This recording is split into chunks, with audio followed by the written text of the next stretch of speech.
Hey, I hereby conclude we in here. Another one of these videos of me walking to the charger. I want to talk to y'all about food quality because a lot of y'all don't seem to understand. Y'all think it's a game out here with this food. If it fits your macros, it's great. But just like everything else in excess, nah. Look. If it fits your macros, most of your food still, if we're going to be successful at that, most of your food has to be the quote unquote clean food. I'm going to turn the light on because y'all going to probably want to see me. For what reason? I don't know. But I know y'all might. If it fits your macros, right? I'm talking to y'all some real. If it fits your macros,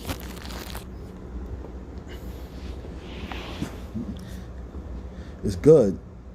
But y'all take it to the extreme. And that's where the problem is. The same way people took clean eating to the extreme, the bro diet, which actually works, so it's not bro at all. Now is it? It's the same, the very same way y'all taking if it fits your macros. Now when I first got started in this bodybuilding thing, I wasn't even really into bodybuilding. I just started working out, but all there was bodybuilding, and all there was bodybuilding content. Yeah, I gotta remember, the fitness revolution happened the decade before I was born, so it was still relevant throughout my life. And if you don't know what the fitness revolution is, you're too young. But the fitness revolution was triggered pretty much by which was bodybuilding. So I'm in 2007. I'm reading articles that were written in 1997 and stuff like that, and 2003 and all that type of stuff on bodybuilding.com. And to give some of you younger people perspective, that's the same way. That would be the same as if you in 2019 read something from 2010, 2011. So don't get it twisted. Don't think because it was in a different millennium, right, that it was outdated when I was reading it. It wasn't. So now that I got your attention with that, let me tell you the story. One of the big things, besides a lot of stuff that the scientific community now has data to support, so they're willing to say, which was bro science in 2011 and 2012, now there's data to support it. But the bodybuilders have been saying it so time. I knew all this stuff. And it was written about by bodybuilders already in those articles. Bodybuilding.com is not what it used to be. So there's a lot of stuff on there now that wasn't on it when I was reading it. It's a lot different now. And there's so much more going on in fitness and stuff. So that's reflected in the website. It's definitely grown and expanded beyond just bodybuilding. So there's a lot of stuff that I would think is like hippie stuff on there. But they were talking about food. And so they're talking about training. I read an article in there like your muscle is good to go like after like 48 to 72 hours at the most. That was an old article when I read it in 2007. Now the scientific community is like, oh, see, that was so bro. But there was somebody I guess who would have been a bro saying that already. So just because there wasn't a study, there were studies. People learned by trial and error. And one of the things they learned was clean eating. Now, there is a lot of stuff that I would say that people don't realize why they're doing it. So I don't think there's bro science. I think there's misunderstanding and bro answers. So some people guess when they don't know. They want to say they don't know why they're doing something. You really shouldn't do it if you don't. But clean eating is one of them. So people, and if it fits your macros, eat it. It's funny because that was on the boards years before it became a big thing. But what people don't realize is food really has an impact on your physique. Even Sadiq Hazovic, right, recently said during his last prep that people think that the first part of prep, you're cutting and all that stuff, you're reducing calories, but really it's switching your food choices. So you're not really lowering your calories, you're just switching your food choices, and that results in a physique. So what happens? You start getting leaner, you start getting fuller, you start getting more muscular a lot of times when you first start out before you actually start to trim away the food. You're switching your sources, you're making your body's work more optimal. Why?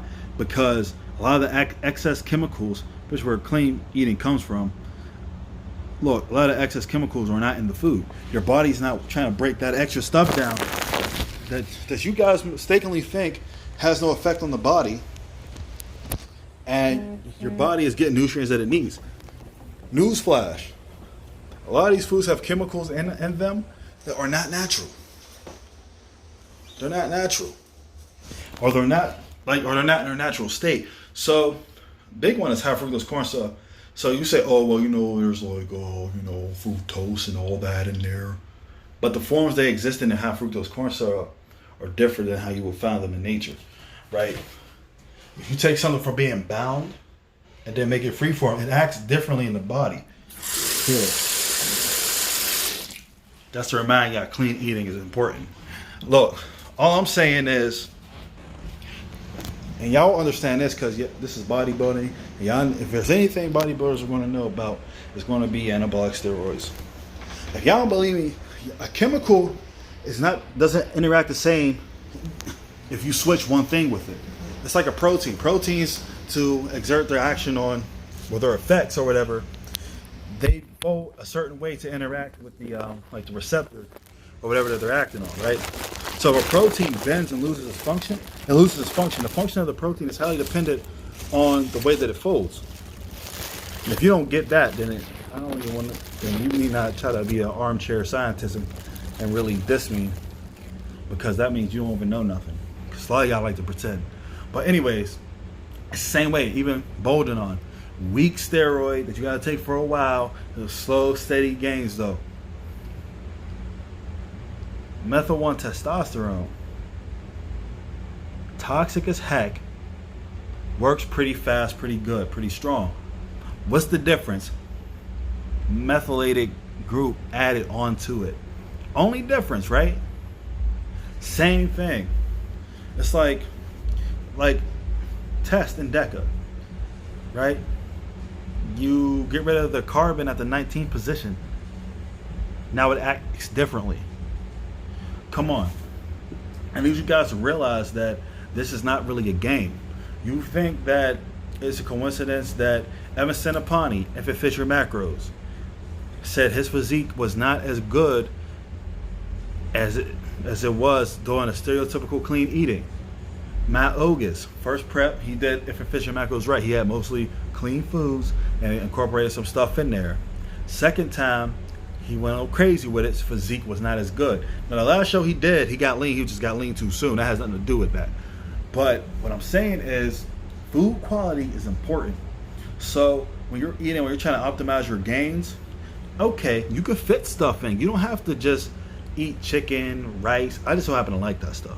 But even I don't just eat that, right? You don't have to eat just chicken, rice, tuna, steak, and all that. You can every once in a while incorporate something else in there. But don't fool yourself into thinking this is all the same.